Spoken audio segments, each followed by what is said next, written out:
People's unity, people's love, people's service.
Abagusi anya goba ndị ọzọ. People's Club bụ isi abagusi anya goba ndị ọzọ. People's Club bụ isi abagusi anya goba ndị ọzọ.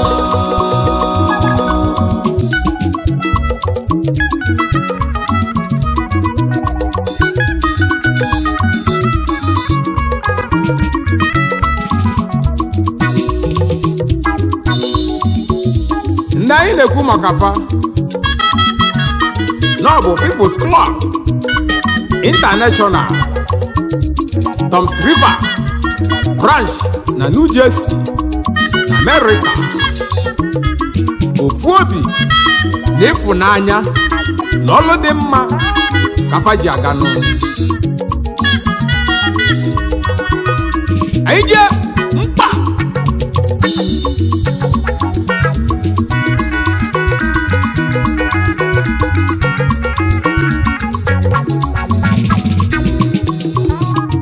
People's Club ndị ọma People's Club International ndị ọma, ndị Toms River na New Jersey na America, ndị dị selected. People's Club ndị ọma asị na osisi ọbụla bụ ụzọ wee ma ifuru na ya na-ebukwa ụzọ amị mkpụrụ nọ na People's Club of Nigeria n'ụlọ ugbo ọkasị akasịna. Mana ndị anyị na-ekwu maka fa bụ ndị People's Club International na Toms River na New Jersey na America. People's Club of Nigeria n'anyị bụ isi. People's Club n'anyị bụ isi n'ọba agụsị anyị agụsị anyị agụba ndị ọzọ. Maka gịnị n'ọba anyị bụ isi n'osisi buru ụzọ mụ ifuru n'ọbịa na-ebu ụzọ amị mkpamkpụlụ nụ. Ọga bụ ọga ma abụlata abụghị emelu mana na ọga bụ ọga. People's Club na anyị bụ ọga na nna na nwa dị ama aka, nna na nwa dị ama aka. People's Club anyị apụtaghị ife na ya etugo ugo gbogbo n'isi kwere ugo n'obi na-etu ugo. People's Club anyị etugo ugo gbogbo n'osisi pụtara ife ịma na ọ dị asọ anwụ. Osisi pụtara ife dị ebu ụgbọ. People's Club na anyị apụtaghị ife. Anyị bụ nwa n'ụwa n'okwudo anyị nụ. Ugo anyị enwere otutu ugo anyị enwere otutu. People's Club bụ isi o. People's Club n'ọbagụsị anyị agụba ndị ọzọ maka na adị azụ ese azọ ihe chi mere eze n'obi aka bụ eze. People's Club na anyị bụ isi n'osisi bụrụ ụzọ wee mụ ibu rue n'ọbịa na-ebu ụzọ a na-ekpa mkpụrụ n'ọbagụsị anyị agụba ndị ọzọ na-adị amara anyị aka.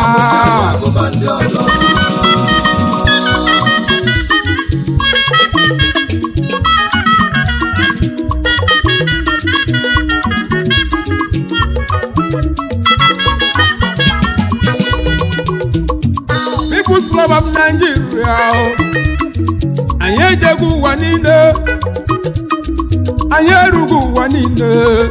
Ife anyị ji kalie nọ kalịla akali na mmadụ ka People's Club ji kalịsie nụ maka na mmadụ ga-eji aka. Anyị nwelu ndị ji ego, anyị nwelu ndị gụrụ akwụkwọ, ndị nze na ọzọ nafa akazi ọrụ. Anyị nọ na mba niile, anyị na-agbapụ mmiri na-etinyela obodo ọkụ. Anyị nọ n'okporo ụzọ People's Club ya pụtaga ife anyị na-eme n'ọkalịla akalị. People's Club bụ mmadụ ka anyị jiri kalịsịa. Anyị nwere ebu nwofuo, anyị nwere ebu nwofuo. People's Club bụ ọnwa na-etu ụwa niile, mpaghara anyị eji ezugbo ụwa niile. People's Club anyị erugo ụwa niile. Asị na isi na ibi ara nwanne n'ọba n'ukwuli ahụ na mmadụ ka ibi anụ maka na adị aghala isi agụrụ otere ajụnụ adị efe isi aka agba ụrịa m. People's Club na unu bụ ọkasị akasị nọ ọ ya ka ị ga-eji wee malụ na ọkịka adị balugbo, ọkịka dị n'ife niile. Ndị si na isi na isi ra ọgịnị kpataziri ezi nwe ala eze eluigwe ma nwekwa ọkụ a na mmụọ.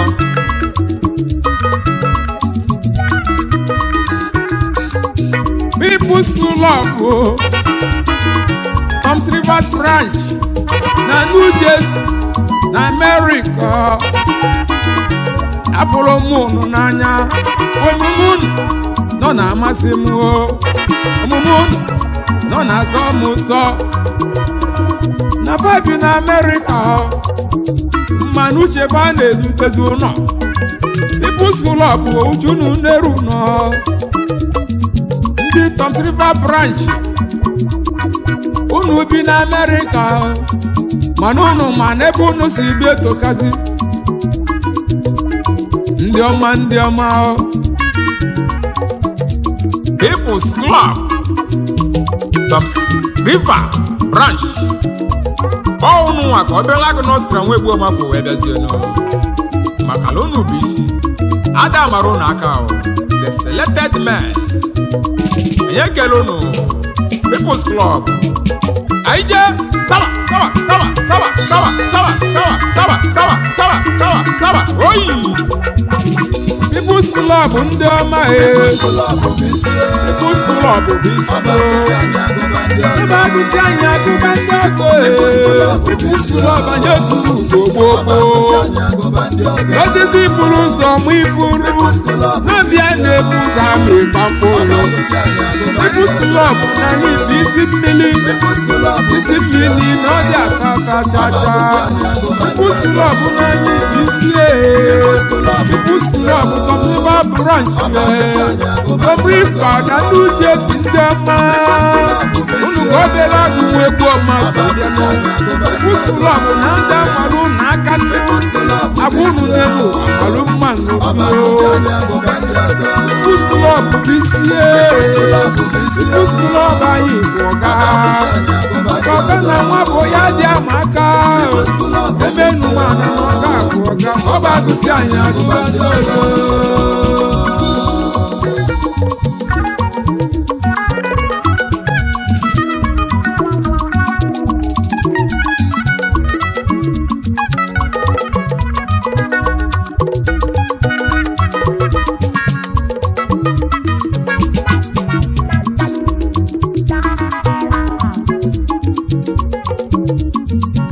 osisi ọbụla anwụrụ anwụ mana akpali ya ka dị ndụ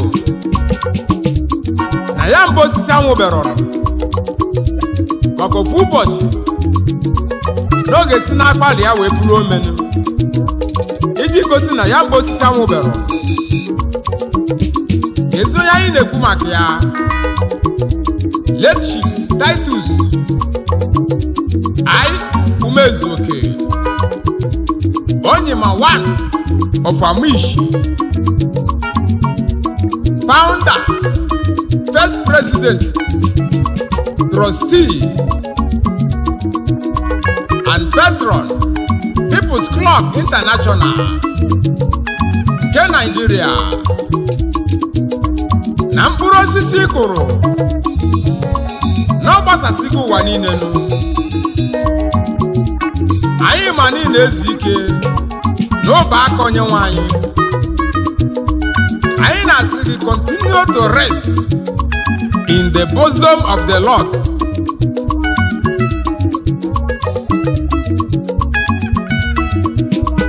Let His Royal Majesty Igwe P.C. Ezenwa MFR, co-founder and former chairman of People's Club International, Eze Okuku one of Oba.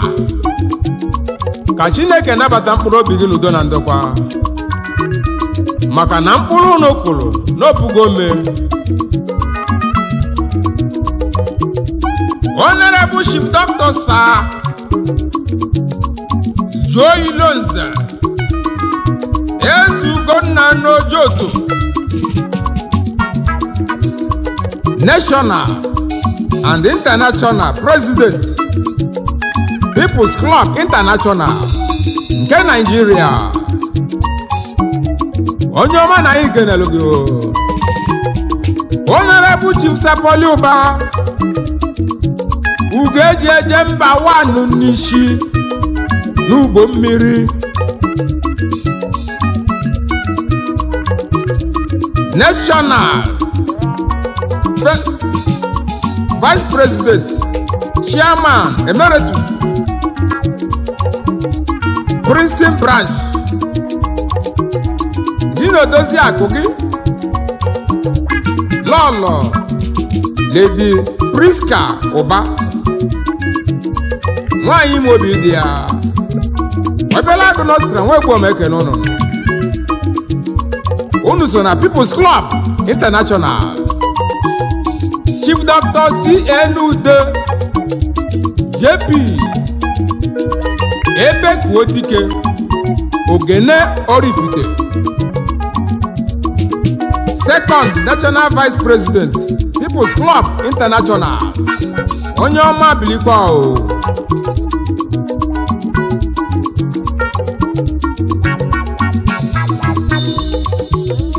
Honorable Nzesa Dr. Danielu onye agba Eze Chinyelugo one of Oko, Ishie one of Atlanta, Ụkpaka na-agba n'udu mmiri.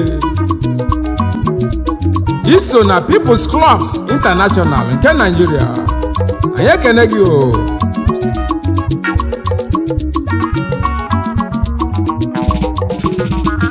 People's Club ndị ọma na ya erugo ụwa niile nuo, na mkpụrụ anyị efesago ụwa niile.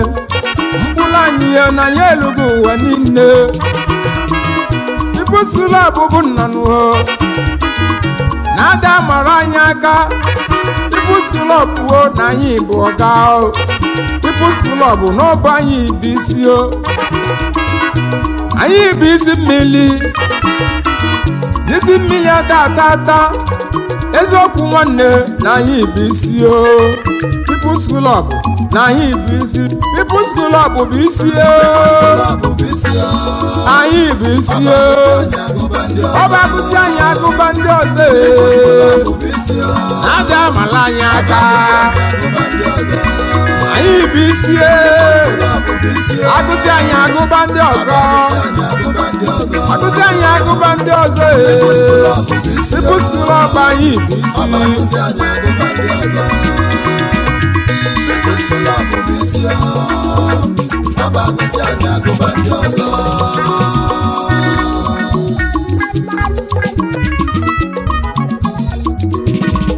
esi maka Honorable Chief Dr. Morris Efodi ọba obosi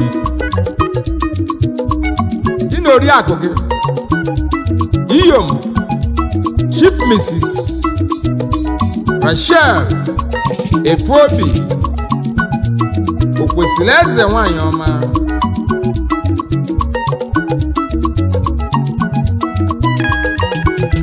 Honorable Dr. Anthony Kanu, Chairman, New York Branch.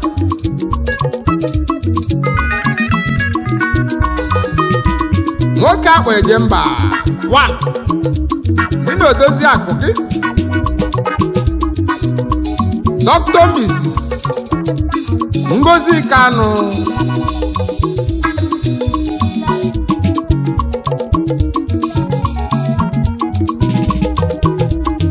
anyị abata isi mmiri Toms River nke ndị New Jersey ebe afọ ka anyị na-awụnyenụ Honorable Chief Sam Okereke Omekannia 1 of Isiala Ihie na Ngelukwu Atani Arochukwu Kingdom onye ọmachili anyị gaba o na ọchịchị gị dị anyị arụ mmanụ ebe ịkpọkọtara anyị asị ụmụnne gị wee jikọba People's Club International nke ndị Toms River na New Jersey Founding Chairman People's Club of Nigeria Toms Rivers Branch na New Jersey USA gị na odozi akụ gị Adammazi Lolo Charity Okereke Osodieme nwanyị obiọma First Lady People's Club International Toms River na New Jersey Obereagu Nostra nwe egbu omekene ụnụ ndị ọma n'ụnụ ga-adị o mkpa anyị je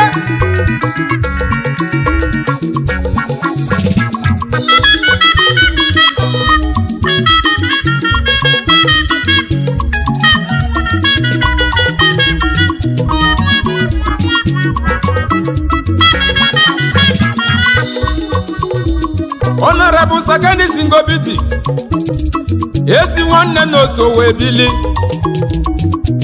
esi nwanne nke m wee na nwanne mmadụ abụrụ oyi ya nụ eze onye mmechara 1 ofu egwu ọma onye ọmasị ụmụ dịju Ubrame na egwu ọma wee bịa nụ Founding First Vice Chairman People's Club Toms River Branch na New Jersey ezi nwanne m na nwanne m nwanne ya nwanne mmadụ abụrụ oyi ya eze onye mmechalụ nwanne m bilie eze onye mmechalụ onye ọma n'iso bilie ofu onye egwu ọma ji aba ofu okpokokpo nwa ndị egwu ọma ofu onye ndị egwu ọma ji eme ọnụ eze onye mmechalụ odogwu gị na odozi akụ gị Lady Tina Ngobidi Sunshine Lady ewere nka lụọ di ọ dịzie keji ọgwalụ dịnụ Adakada n'Ọhakpụ Kingdom, onye ọcha bịara ụwa n'oji, ezigbo nwaanyị bilikwa Obereagu Nostra nwa egbu omekele ọnụnụ ndị ọ ga-adịrị mma. Honorable Sir Chief Dr. Jacob Nwosu, Second Vice Chairman, People's Club International, Toms River Branch na New Jersey. Ugodiohamma 1, Eziogo nwere ugwu 1, ofu ebe etiti nguru Mbaise, Ikemba Asaga na Arochukwu Kingdom, Omeroha na Arochukwu Kingdom, President J&T Foundation iji enyere ụmụ ogbenye aka enyemaka inyelu ndị mmadụ ka igwe obodo ji wee kpọọ gị wee chibezie gị echichi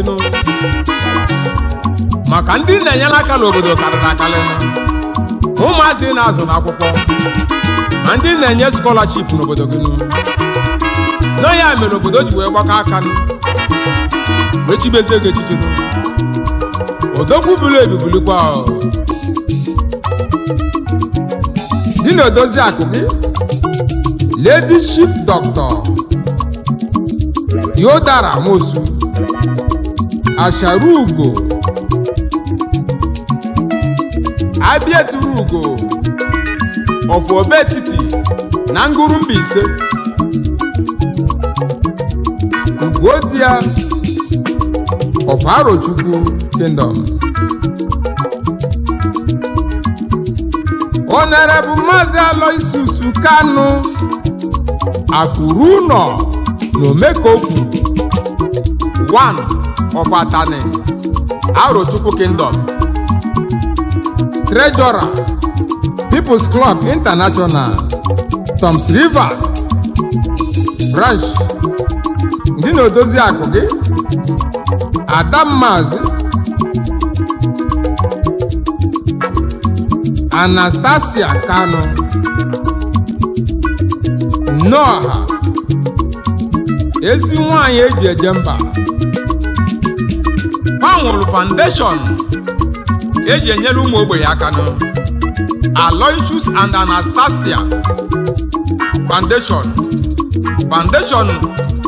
unu ji azụ ụmụazị n'akwụkwọ, ndị unu na-enyere aka bara ụba, ma ndị unu nyere scholarship, ma ndị unu bidoro afịa, ma ndị unu na-azụkwu n'ọrụ. Chukwu ga-agọzi unu enyemaka unu na-enyere obodo. Obereagu Nostra nwa egbu omekele unu. Honorable High Chief Christian Nwosu Agụbadoye ụmanụma awala ọsọ n'Ọhakpụ Ancient Kingdom Noru West ka isi eje, Founding Social Director, People's Club International, Toms River na New Jersey na America Co-CEO Akaraka Foundation unu ji enyere ụmụ ogbenye aka ndị na-azụ n'akwụkwọ karịrị akarị ma ndị na-enyere aka na fadị ka aja dị n'ala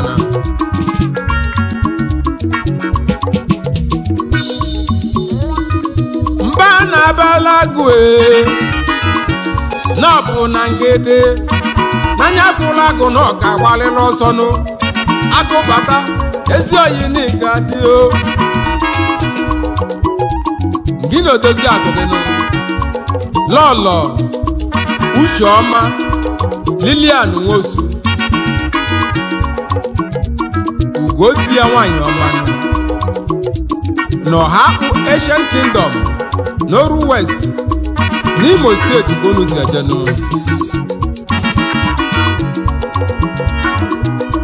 Honorable Professor Dr. Godson Oji, General Secretary, People's Club International, Toms River Branch na New Jersey. Gị na-edozi akụ gị Ada Maazị Catherine Ifeoma Oji, ezigbo nwanyị bili o, asị na ogele malụ nsọ di ya, ọ dịka o ji ọgwụ anụ di ya nụ.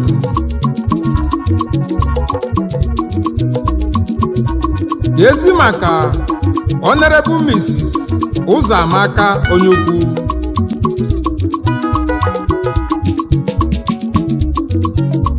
aha na-ekwu ngala kwesịrị nwanyị ọma,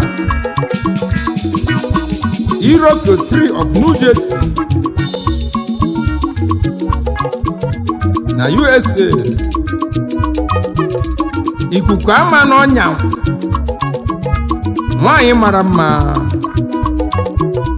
PRO People's Club International, Toms River Branch na America.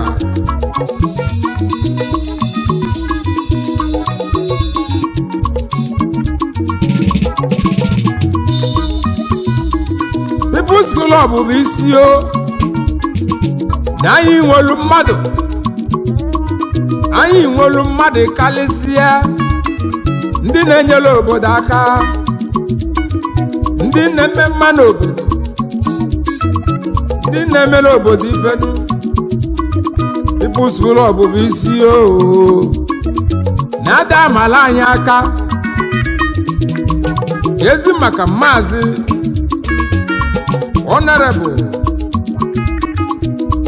George Okereke, Member People's Club Toms River Branch, ya na odezi akụ ya Mrs. Paula Okereke.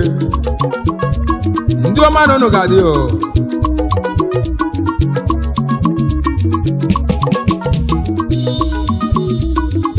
Nwata amalụkwa aka emesi osoro okenye ilifenu. Kedu onye anyị na-ekwuzi? Honorable Bobby Ngobidi, obele nwa dị ọra mma, nwa nwatara agba nne ya, ọ dị na nwa eme ofe egwu ọma, ogbu diji ụbara mehi ka o si ejenụ.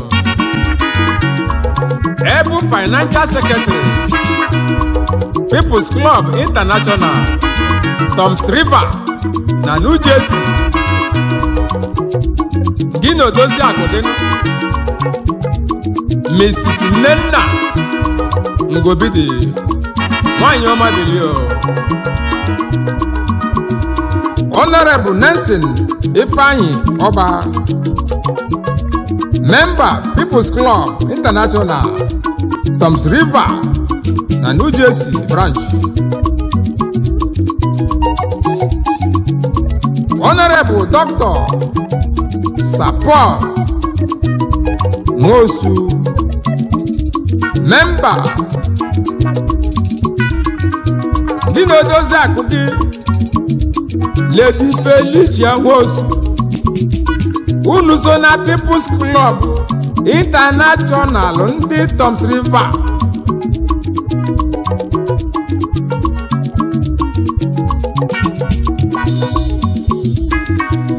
We are now moving to Delta State to recognize one of our solid members, Honorable Imamoke Rogers,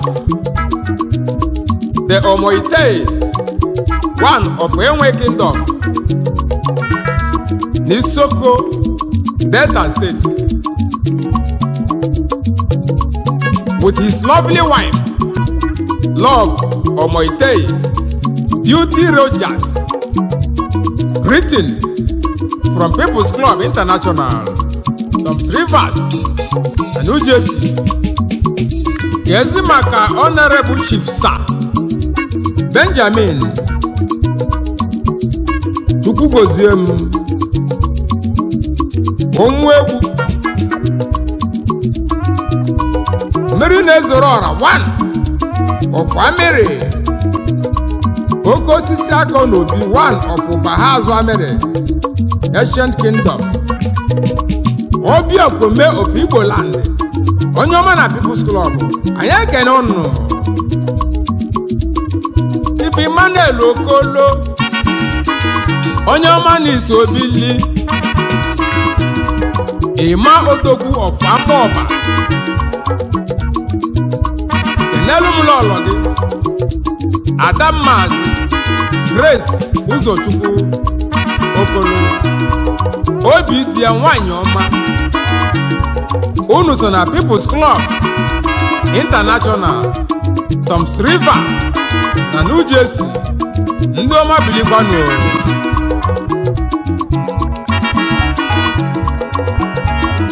People's Club bụ isi ndị ọma na New Jersey People's Club bụ Toms Rivers branch ndị bi na New Jersey People's Club na unu dị mma nṅomi unu malụ mma nṅomi ofobi n'udo ka unu ji aka People's Club ndị ọma na New Jersey